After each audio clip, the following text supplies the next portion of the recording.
Assalamualaikum everyone! Tara, samahan niyo ako magluto ng mabilisang luto ng fish fillet. And of course, gumamit tayo ng butter and onion. And then garlic also. Igigisa lang natin ito. Nakadepende sa inyo kung yung gusto nyong unahin, yung sibuyas ba or ang bawang.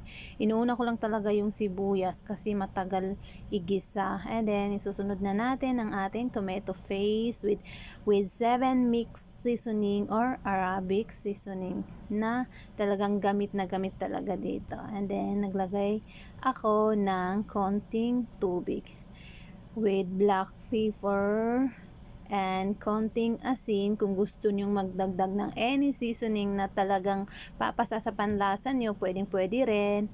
And isusunod na natin ang ating fish fillet. Usually madali lang maluto yung fish fillet. Konting kulo lang, luto na yan. Yan. At talaga namang yung amoy niya ay nakakagutom. Napakasimple pang gawin at saka napakabilis lang. And then yan,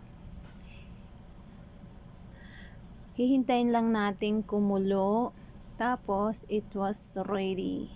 And yan, liitan lang natin yung apoy para hindi maubos ang sabaw. Ayan, kumukulo na. So, pakuluin pa natin ng konti. Usually, pag ganyan, luto na siya. Okay na. Ready to serve. And then, naglagay na rin ako ng fresh parsley. Depende yun sa inyo kung gusto niyo ng fresh parsley. Sorry. And, or coriander. Nasa sa inyo na yun. Pwede namang wala na. Nasa sa inyo na yon. Pero, yung parsley at saka coriander kasi, nakakadagdag lasa din or pampaalis umay, yung ganon. Pero, syempre, nakadepende na rin sa inyo yun. O, syempre, pwede din naman kayong maglagay ng pichay sa Pilipinas, diba? Ganon sa atin. And then, it's ready. Thank you for watching. I hope you like it. Please like.